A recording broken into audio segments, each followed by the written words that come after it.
In this guide, I'm going to show you exactly how to use HTTP request in N8N. Let's dive in. Think of the HTTP request node as your workflow's way of sending a message or question out to the internet and getting an answer back. It's like giving your N8N workflow the ability to browse websites or call APIs. For example, imagine your workflow wants to check today's weather or grab a fun fact. The HTTP request can reach out to a public API for that information and bring it back into your workflow. In technical terms, this node allows you to make a request to query data from any service with a REST API. Simply put, it's like your workflow's telephone to call other apps. It can both get and send information, among other methods, which makes the HTTP request node one of the most versatile tools in N8N.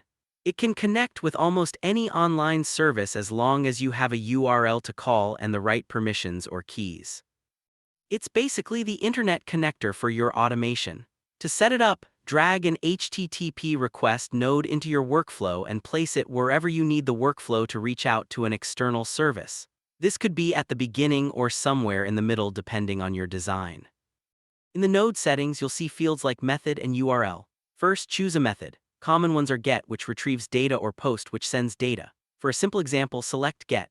In the URL field, type the web address or API endpoint you want to call. For instance, you might use an API that returns a random cat fact. This is a public API that doesn't need login and simply returns a fact as data. Many APIs do require a key or authentication. In those cases, you'd select the authentication method and provide your credentials or token in the node settings.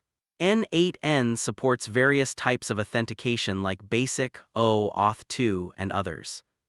But as a beginner, you can start with open APIs or ones with simple keys. If you need to send query parameters like filters or headers, you can expand those sections in the settings. For example, some APIs might need a header like accept application/JSON. In our case, we don't need any extra parameters for this basic GET request. Once set, you can test it. Inside the editor, click Execute node, while in draft mode in the HTTP request node will fetch the data from the URL. In our example, it should return a cat fact in JSON format. You'll see the output directly on the node, which might look like plain text or a JSON object with the fact about cats.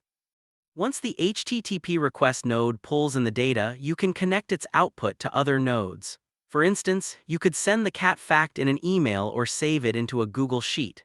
Just connect the corresponding node and use the output from the HTTP request node as input for the next step.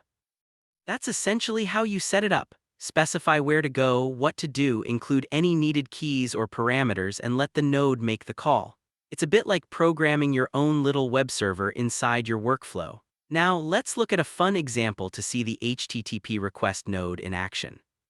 Imagine you want to create a daily joke of the day automation. Every morning, your workflow fetches a random joke from an online service and delivers it to you or posts it somewhere. To set this up, start with a manual trigger for demonstration purposes, then add your HTTP request node. Configure it to get data from a joke API. This service returns random jokes, though it may require a header to ensure the response comes in JSON format. The node makes the call, retrieves the joke, and your workflow now has a piece of content ready to use. From there, you can add an email node to send the joke to yourself, or a Slack node to post it in a channel for friends to see. You'd map the output from the HTTP request node into the body of the email or Slack message. If you later switch the trigger to a scheduled one, your workflow could automatically fetch and deliver a fresh joke every morning without any extra effort. It's like having a personal assistant who greets you with a new joke every day. This example shows how the HTTP request node can bring in all kinds of data, jokes, weather information, stock prices, and much more directly into your workflow. It's incredibly powerful because it means your automations aren't limited to built-in integrations. They can talk to any service that has an API. Now you've learned how the HTTP request node gives your N8N workflow the ability to reach out to the internet and work with external data. It's like giving your workflow a voice to ask questions and receive answers from other apps and services.